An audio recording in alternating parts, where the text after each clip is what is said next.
कहानी की शुरुआत में हम कैल्विन नाम के एक लड़के को देखते हैं। कैल्विन को ज्यादा बोलना, लोगों से बातचीत करना कुछ खास पसंद नहीं था। उसे किताबें पढ़ने और पढ़ाई करने में ज्यादा मजा आता। जबकि उसके पिता और भाई अपने टाइम के रेसलिंग चैंपियंस रह चुके थे। अब वो अपनी माँ शैरन के साथ घर पर अकेला रहता था। जब वो छोटा था तो उसके पिता एक एक्सीडेंट में मारे गए। उसके बाद से उसका पूरा परिवार बिखर गया। उसका बड़ा भाई माइक अब एक दूसरे शहर में काम करता था। उनकी माँ शैरन और माइक की कुछ खास बनती नहीं थी आपस में। एक दिन कैल्विन लेक के पास बैठा अपनी मछलियों के फार्म के लिए पंप को ठीक करने की कोशिश कर रहा था। तभी उनके स्कूल का एक लड़का बिली वहां पर आ गया और उसे बिना बात परेशान करने लगा। कैल्विन ने हिम्मत दिखाई और खुद को बचाने की कोशिश की। इससे बिली और ज्यादा गुस्सा हो गया। वो कैल्विन को जोर से धक्का देकर वहां से चला गया। जब कैल्विन जमीन पर बैठा अपनी चोट को देख रहा था तभी अचानक एक बुजुर्ग मछुआरा रेड वहां पर आया। उसने कैल्विन की हिम्मत की तारीफ की और कहा कि हमेशा खुद पर विश्वास रखना और गलत के खिलाफ खड़े रहना। बाद में कैल्विन घर लौट आया और अपने घाव साफ किए। जब भी कैल्विन उदास होता तो वो एक मेमोरी बॉक्स निकाल कर बैठ जाता। उस दिन भी उसने बिल्कुल वैसा ही किया। उस बॉक्स में उसके पिता की पुरानी तस्वीरें हैं और उनके एक्सीडेंट की रिपोर्ट भी। उन सबको देखते हुए वो सोचने लगा कि अगर उसके पिता जिंदा होते तो शायद उसकी जिंदगी अलग होती। तभी शैरन घर लौट आई। कैल्विन ने जल्दी से बॉक्स बंद किया और अपनी माँ को देखने भाग गया। वो नहीं चाहता था कि उसकी माँ उसके दर्द को देखे। जैसे ही शैरन ने उसे गले लगाया उसने उसका घाव देख लिया और डर गई। लेकिन कैल्विन ने कह दिया कि कुछ नहीं, मैं एक पेड़ से टकरा गया था। अगले कुछ दिनों तक कैल्विन अपने पिता और भाई के बारे में और ज्यादा सोचने लगा। उनकी कमी उसे और ज्यादा सता रही थी। काफी सोचने के बाद उसे एक रास्ता मिला, रेसलिंग। उसे लगा कि रेसलिंग के जरिए वो अपने पिता और भाई दोनों के करीब महसूस करेगा खुद को। लेकिन वो जानता था कि उसकी माँ शैरन रेसलिंग से नफरत करती है, इसीलिए उसने अपनी ये बात माँ से छुपा ली। अगले कुछ हफ्तों तक कैल्विन रोज स्कूल के बाद बोलता कि आज कुछ एक्स्ट्रा एक्टिविटीज हैं। वो स्कूल के जिम में जाता लेकिन उसने तुरंत ही टीम ज्वाइन नहीं की। पहले वो बस चुपचाप बैठकर प्रैक्टिस देखता रहा। कुछ दिन बाद कैल्विन ने फैसला किया कि अब सिर्फ देखना नहीं है, खुद भी प्रैक्टिस करनी है। लेकिन कोच ने बिली को ही उसका प्रैक्टिस पार्टनर बना दिया और कहा कि नए लड़के के साथ आराम से प्रैक्टिस करना। लेकिन बिली ने कोच की बात नहीं सुनी। उसने कैल्विन को बुरी तरह पीटा। कोच को बीच में आकर उन्हें रोकना पड़ा। उस रात खाने के दौरान कैल्विन और झूठ नहीं बोल पाया। उसने शैरन को बता दिया कि मैंने भी रेसलिंग शुरू कर दी है और अब वो अपना वेट 135 पाउंड पर रखने की कोशिश करेगा। वो समझ गई कि कैल्विन रेसलिंग के जरिए अपने पिता और भाई से जुड़ना चाहता है। लेकिन अपने पति और बड़े बेटे को खोने के बाद से उसे रेसलिंग से नफरत हो गई थी। उसने साफ साफ कह दिया कि मैं इस सब में तुम्हारा साथ नहीं दूंगी। मैं नहीं चाहती तुम ये बेकार खेल सीखो। खैर अगले कुछ दिनों में कैल्विन ने चुपचाप अपने भाई माइक का एड्रेस ढूंढना शुरू किया। जब एड्रेस मिल गया तो उसने फैसला किया कि वो अपने भाई से खुद मिलने जाएगा। कैल्विन ने अपनी माँ से कहा कि मैं रात को डोनाल्ड के घर पर रुकूंगा। माँ ने भी उसकी बात मान ली और कैल्विन घर से निकल गया। लेकिन असल में वो डोनाल्ड के घर नहीं गया। वो बस पकड़कर पास वाले शहर में चला गया। बस में बैठकर कैल्विन के दिमाग में 1000 सवाल चल रहे थे। इतने सालों बाद अपने बड़े भाई माइक से मिलकर कैसा लगेगा? माइक उसे देखकर खुश होगा या हैरान? कैल्विन इन सवालों के बारे में सोच ही रहा था कि तभी उसका बस स्टॉप आ गया। अब उसके पास सोचने का वक्त नहीं था। वो बस से उतरकर आसपास की गलियों में माइक का घर ढूंढने लगा। थोड़ी देर बाद उसे घर मिल भी गया। कैल्विन ने दरवाजे पर दस्तक दी। दरवाजा माइक की गर्लफ्रेंड ने खोला। धीरे धीरे कदम रखते हुए कैल्विन घर के अंदर गया। माइक ने जैसे ही कैल्विन को देखा वो हैरान जरूर हुआ, लेकिन बस उतना ही। उसके चेहरे पर ना तो खुशी थी ना कोई प्यार, जैसे वो रोज मिलने वाला कोई आम आदमी हो। उसने सीधा सीधा पूछा कि यहाँ पर क्या कर रहा है तू? कैल्विन को ये दूरी महसूस हो गई थी, लेकिन वो ना तो नाराज हुआ ना ही उदास। उसने अपने आप को समझाया कि शायद इतने सालों बाद अचानक मिलना माइक के लिए भी आसान नहीं रहा होगा। कुछ देर तक दोनों के बीच में हल्की सी चुप्पी रही। फिर कैल्विन ने हिम्मत करके बताया कि मैंने स्कूल की रेसलिंग टीम में शामिल होने का फैसला किया है। मुझे उसमें तुम्हारी मदद चाहिए। उसने कहा कि अगर तुम मुझे ट्रेन कर दो तो शायद मैं बेहतर कर पाऊंगा। लेकिन माइक ने सीधे तौर पर कहा कि बहुत काम है मेरे पास, फ्री नहीं हूँ मैं। ये जवाब सुनकर कैल्विन का दिल टूट गया, पर उसने फिर भी अपने आप को संभाला। उसने सोचा कि शायद भाई सच में बिजी होगा। उसने इस बात को चुपचाप मान लिया, लेकिन उसके दिल में अभी भी उम्मीद थी कि शायद उसके भाई के साथ उसका रिश्ता बेहतर हो जाएगा। अब कैल्विन धीरे से घर से बाहर निकला और अपने घर की तरफ वापस चल पड़ा। उधर माइक भी अंदर से टूट चुका था। जैसे ही कैल्विन गया माइक सोफे पर बैठ गया। वो कई घंटों तक वहीं चुपचाप बैठा अपनी जिंदगी के फैसलों के बारे में सोचता रहा। शैरन अगले दिन कैल्विन के स्कूल गई और उसके कोच से मिली। उसने बहुत दुख के साथ कहा कि मैं अपने एक बेटे को पहले ही इस खेल की वजह से खो चुकी हूँ। मैं दोबारा वैसा नहीं चाहती। कोच शैरन की तकलीफ को समझ गया, लेकिन उसने कहा कि कैल्विन को टीम से निकालना सही फैसला नहीं होगा। उसने वादा किया कि वो कैल्विन का ध्यान रखेगा। दूसरी तरफ अपने बड़े भाई माइक से हुई बातचीत के बाद से कैल्विन बहुत उदास हो गया था। स्कूल में भी कैल्विन के ज्यादा दोस्त नहीं थे, वो बस 2 ही लोगों से बातचीत करता, उसके पड़ोस में रहने वाली उसकी बचपन की दोस्त लूना और उसका एक सीधा सा क्लासमेट डोनाल्ड। कुछ दिन बाद स्कूल के रेसलिंग कंपटीशन के दौरान एक 135 पाउंड का रिवरडेल का खिलाड़ी चोट लगने की वजह से बाहर हो गया। अब कैल्विन को तुरंत ही उसकी जगह खड़ा होना पड़ा। ये सुनकर कैल्विन घबरा गया। उसने तुरंत माइक को फोन किया, लेकिन फोन उसकी गर्लफ्रेंड ने उठाया। कैल्विन ने कहा कि माइक को जरूर बता देना कि मेरा फ्राइडे को मैच है। कैल्विन पूरे हफ्ते इंतजार करता रहा कि माइक उससे बात करेगा, लेकिन जल्द ही फ्राइडे आ गया और माइक की तरफ से कोई जवाब नहीं आया। फ्राइडे को जब मैच का समय हुआ, कैल्विन ने अपने सामने खड़े प्लेयर को देखा और डर से उसका हौसला हिल गया। उसने सोचा शायद उसने गलत फैसला कर लिया। इस बीच शैरन, जो कि पहले कैल्विन के फैसले के खिलाफ थी, फिर भी अपने बेटे को सपोर्ट करने स्कूल पहुंची। रास्ते में उसकी नजर स्कूल की वॉल ऑफ फेम पर पड़ी, जहां उसके बेटे और पति के नाम की ट्रॉफीज रखी हुई थी। शैरन कुछ देर तक वहीं खड़ी रही और अपने बड़े बेटे की पुरानी यादों में खो गई। मुकाबले के दौरान कैल्विन के साथ वही हुआ जिसका उसे डर था। उसका राइवल उस पर बहुत भारी पड़ रहा था। शैरन और लूना डर के साथ ये सब देख रहे थे। आखिर में कैल्विन हार गया। इस हार के बाद कैल्विन को समझ आया कि रेसलिंग कितनी मुश्किल होती है। उसने सोचा कि शायद उसे ये सब छोड़ देना चाहिए, लेकिन उनकी टीम में इस वेट का सिर्फ एक ही प्लेयर था, इसीलिए अब वो पीछे नहीं हट सकता। अगले कुछ मुकाबलों में कैल्विन बार बार हारा और सबके सामने उसे बहुत शर्मिंदगी झेलनी पड़ी।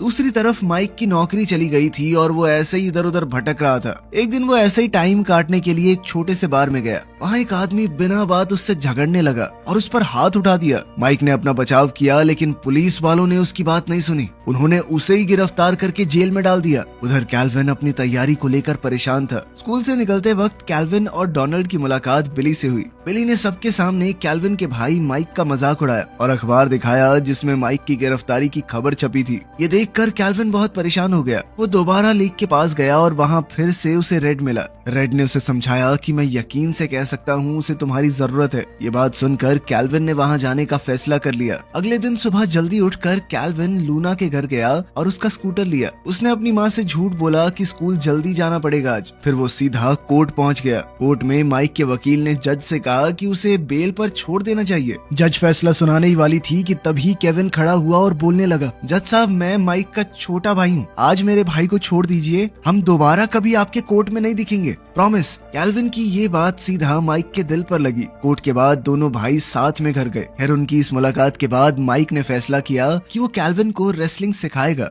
उधर घर पर शैरन पूरा दिन कैल्विन की खबर ना मिलने से परेशान हो गई। वो स्कूल पहुंची, लेकिन वहाँ भी कैल्विन नहीं मिला। फिर उसने लूना से भी पूछा, लेकिन उसे भी कुछ नहीं पता था। बाद में जब कैल्विन घर लौट कर आया, उसने अपनी माँ से झूठ कह दिया कि वो अपने दोस्तों के साथ था और सीधा अपने कमरे में चला गया। इस दौरान कैल्विन कई हफ्तों तक स्कूल में प्रैक्टिस करने नहीं गया। जब कैल्विन वापस प्रैक्टिस के लिए आया, कोच ने उसे सख्ती से समझाया कि तुम्हारी वजह से हमारा एक मैच छूट गया, दोबारा गलती हुई तो टीम से बाहर हो जाओगे। दरअसल कैल्विन अपने भाई माइक के साथ प्रैक्टिस कर रहा था। दोनों रोज साथ मिलकर प्रैक्टिस करते। धीरे धीरे उनके बीच दूरियां भी कम होने लगी। अब दोनों भाई एक दूसरे को बेहतर समझने लगे, साथ वक्त बिताने लगे। कैल्विन ने माइक की हर बात ध्यान से मानी और पूरी लगन के साथ रेसलिंग सीखने लगा। जब कैल्विन ने देखा कि माइक की अभी तक नौकरी नहीं लगी, तो उसने अपने भाई के लिए काम ढूंढने की भी कोशिश की। माइक इस बात से बहुत खुश हुआ। दोनों भाई अब पहले से कहीं ज्यादा करीब थे। कुछ समय बाद अगला मुकाबला आने वाला था। कैल्विन चाहता था कि माइक उसका मुकाबला देखे। उसने उसे इनवाइट किया, लेकिन माइक ने थोड़ा रुक कर कहा कि मैं अभी स्कूल या घर वालों का सामना करने को तैयार नहीं हूँ यार। उसे डर था कि लोग उससे पूछेंगे कि इतने सालों तक वो क्या कर रहा था। उसके पास कोई अच्छा जवाब नहीं होगा।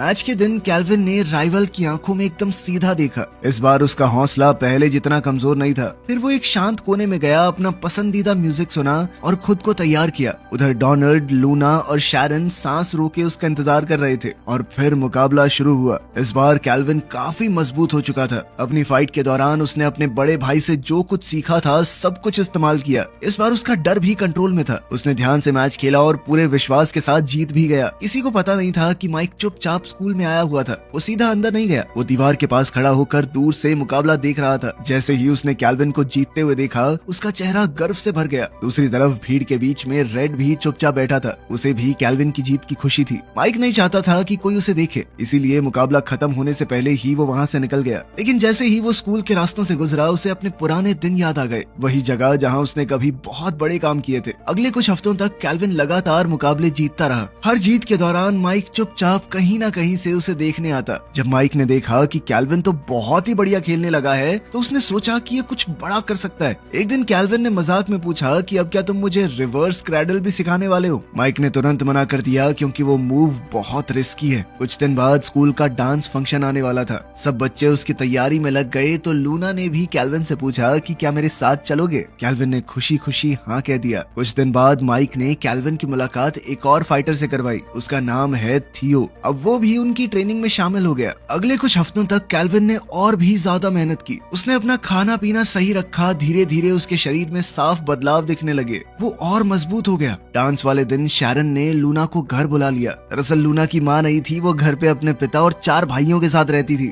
इसीलिए शैरन ने उसकी थोड़ी तैयार होने में मदद की।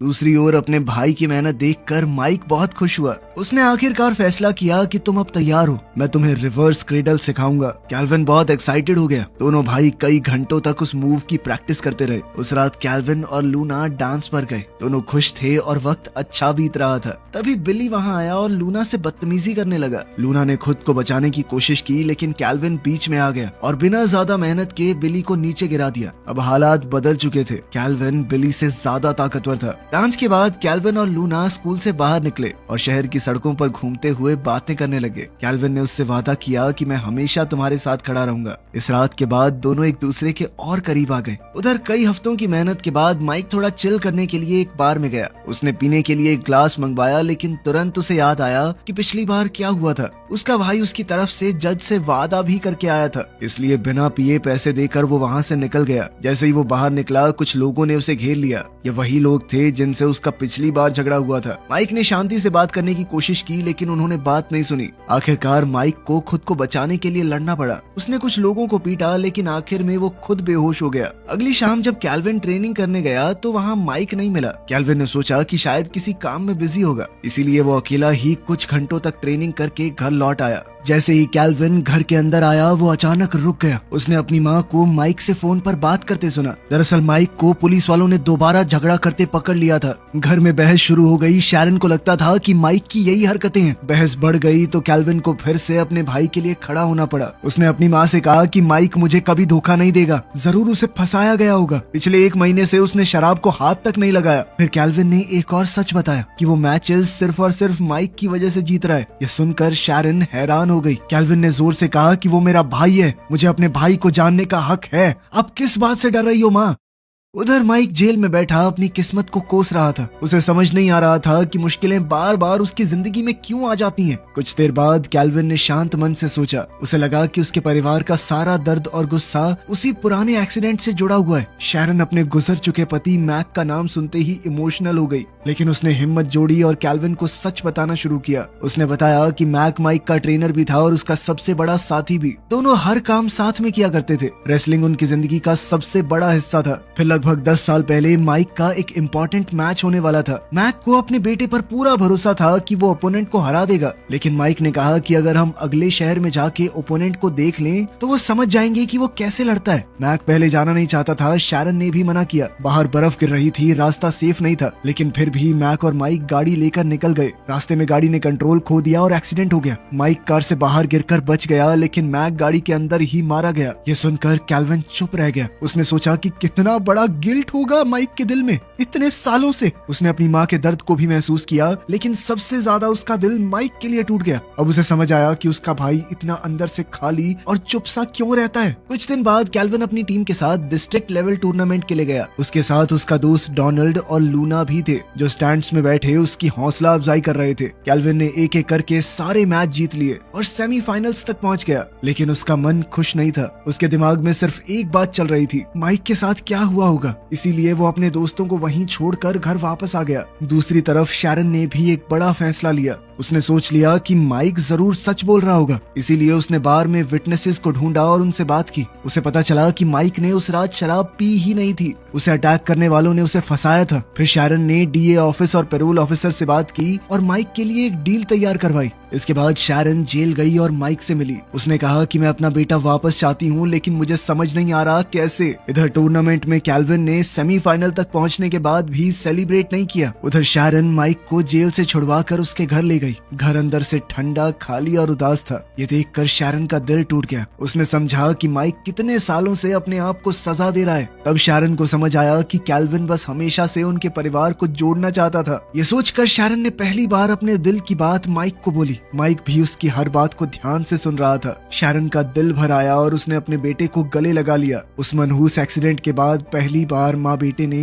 एक दूसरे को प्यार से गले लगाया था। उस रात कैल्विन घर लौटकर सीधा शैरन के पास गया। उसने पूछा कि माइक के केस का क्या रहा। जब शैरन ने बताया कि माइक छूट गया है तो कैल्विन बहुत खुश हुआ। फिर कैल्विन ने अपनी न्यूज सुनाई कि माँ मैं जीत गया, सबको हरा दिया मैंने। तब शैरन ने भी उसे कहा कि बहुत बढ़िया बेटा, तुम रेसलिंग जारी रखो। अगले दिन फाइनल राउंड था। जिम में बहुत शोर और एक्साइटमेंट थी। कैल्विन हमेशा की तरह शांत कॉर्नर में गया ताकि मैच से पहले अपने आप को मेंटली प्रिपेयर कर सके, लेकिन इस बार कुछ अलग हुआ। उस पल में उसे एहसास हुआ कि वो रेसलिंग के लिए नहीं लड़ रहा। उसकी असली लड़ाई तो अपने परिवार को दोबारा जोड़ने की है। उसे लग रहा था कि शायद वो ये वाली लड़ाई हार गया। उसने देखा कि माँ और माइक दोनों ही यहाँ पे नहीं है, तो किस लिए लड़ रहा हूँ मैं। कंफ्यूज होकर कैल्विन एरिना छोड़कर जाने लगा। तभी उसकी मुलाकात रेड से हुई। रेड बिल्कुल उस वक्त आया जब कैल्विन को सबसे ज्यादा सपोर्ट चाहिए था। रेड को देखकर कैल्विन ने फैसला किया कि वो मैच लड़ेगा। वो बाथरूम में गया, अपना चेहरा धोया, आंसू पोंछे और वापस मैट पर आया। मैच से पहले कैल्विन ने स्टैंड्स में देखा। उसने अपनी माँ को अपने दोस्तों के साथ बैठे देखा। उसे थोड़ा सुकून मिला, लेकिन माइक वहाँ पर नहीं था। कैल्विन के दिमाग में बहुत से सवाल आए कि कहाँ पर है भाई, वो मेरी जिंदगी का सबसे बड़ा मैच कैसे मिस कर सकता है। क्या पिछले कुछ हफ्तों का कोई मतलब नहीं था। ये सब सोचकर कैल्विन मैच में भटक गया। शुरुआती टाइम में उसे काफी मार पड़ गई। वो बस इंतजार कर रहा था कि ये मैच खत्म हो जाए। तभी उसने माइक को जिम में आते हुए देखा। माइक उनके स्कूल की जर्सी पहने हुए गर्व से स्टैंड्स में बैठ गया। ये देखकर कैल्विन के अंदर एक नई जान आ गई। उसने तुरंत गेम पलट दी। अपनी जबरदस्त टेक्निक दिखाते हुए उसने मैच को जीत लिया। अब माइक जल्दी से कैल्विन के पास आया और कहा कि बस फोकस रख और जितनी जान है लगा दे, तेरी लाइफ का सबसे बड़ा मैच है ये। फाइनल शुरू होने में अब कुछ ही मिनट बचे थे, इसीलिए माइक उसे अकेला छोड़कर साइड हो गया ताकि कैल्विन अपना म्यूजिक सुनकर फ्लो में आ जाए। जैसे ही फाइनल मैच की शुरुआत हुई, कैल्विन ने जबरदस्त एंट्री मारी। जिम का माहौल एकदम एनर्जेटिक हो गया। सबकी नजर उस पर थी। जैसे ही कैल्विन मैट पर चढ़ने वाला था, उसने दूर से देखा कि माइक किसी बुजुर्ग आदमी से बात कर रहा है। वो आदमी रेड था। कैल्विन हैरान हो गया। उसने सोचा कि मेरा भाई रेड को कैसे जानता है। फिर उसे अचानक से सच समझ आया। रेड असल में उसके पिता का कोच था। अब सारे कनेक्शन उसके दिमाग में क्लियर होने लगे। फाइनल मैच शुरू हुआ तो माइक कोच के पास जाकर बैठ गया। तभी अनाउंसमेंट सिस्टम पर माइक का नाम लिया गया कि हमारे स्कूल का अनडिस्प्यूटेड चैंपियन आज हमारे बीच में मौजूद है। मैच शुरू होते ही कैल्विन ने अपनी पूरी ताकत लगा दी। हर मूव लोग सांस रोक कर देख रहे थे। जिम में बहुत टेंशन महसूस हो रही थी। सब वेट कर रहे थे कि आगे क्या होगा। कुछ जबरदस्त दांव पेच लगाकर ओपोनेंट ने मैच जीत लिया, जिसका मतलब था कि कैल्विन हार गया था। लेकिन कैल्विन के लिए सच बिल्कुल अलग है। वो तो पहले ही जीत चुका था, क्योंकि अब उसका परिवार दोबारा एक साथ खड़ा है। उसने तुरंत माइक के पास जाकर उसे सिखाने के लिए थैंक्स कहा। फिर वो शैरन और लूना के पास गया और उन्हें भी थैंक्स कहा, हमेशा उसके साथ खड़े रहने के लिए। उस पल में वो ये बात समझ गया था कि जीत कोई रिजल्ट नहीं है, तुम्हारा कहीं तक जाने का सफर ही सब कुछ है। थोड़ी देर बाद माइक स्टैंड्स में अपने परिवार के पास बैठ गया। अचानक पूरा क्राउड खड़ा हो गया। सबने मिलकर उसके लिए स्टैंडिंग ओवेशन दिया। अपने लिए इतनी इज्जत देखकर माइक इमोशनल